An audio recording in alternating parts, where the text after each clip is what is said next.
Hello everyone, আশা করি তোমরা সবাই খুব ভালো আছো আর আমিও অনেক ভালো আছি। আমার ছোট্ট একটা ব্লগে তোমাদের সকলকে ওয়েলকাম। এখন বাজে ওই ধরো সকাল 7:30 মতো। জানো তো কিছুদিন আগেই না গাছটার অবস্থা ভীষণ খারাপ ছিল, কিন্তু আজকে সকালে উঠে দেখি বেশ কয়েকটা ফুল ফুটেছে, তাই আমি আর ভিডিও না করে থাকতেই পারলাম না। তারপর গেছিলাম আমি একটু বাজারে বোনের সঙ্গে, কারণ বোনেরও কিছু দরকার ছিল আর আমারও কিছু দরকার ছিল, ব্যাংকে যাওয়ার ছিল একটু, ওই কারণেই। তো রাস্তার ধারে এই ফুল গাছটা দেখেছিলাম, দেখে একটা ভিডিও করে নিয়েছি। অবশ্য ফুল গাছটার নাম আমি জানি না, তোমরা জেনে থাকলে অবশ্যই আমাকে জানিও।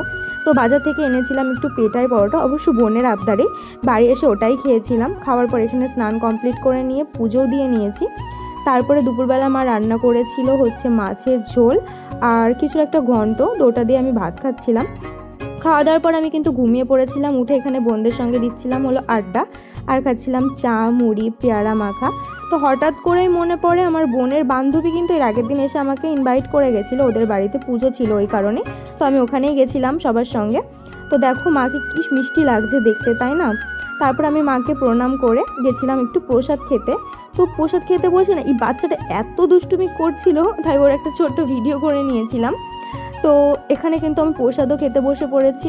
বিশ্বাস করো এই স্বাদের কিন্তু কোনো ভাগ হবে না, আমার ভীষণ ভালো লাগে মায়ের প্রসাদ খেতে। তারপরে খাওয়া দাওয়া করার পরে আমরা এখানে আড্ডা দিতে যাচ্ছিলাম বাড়িতে। তো আজকের মতো এইটুকুই, দেখা হবে পরের একটা ভিডিওতে।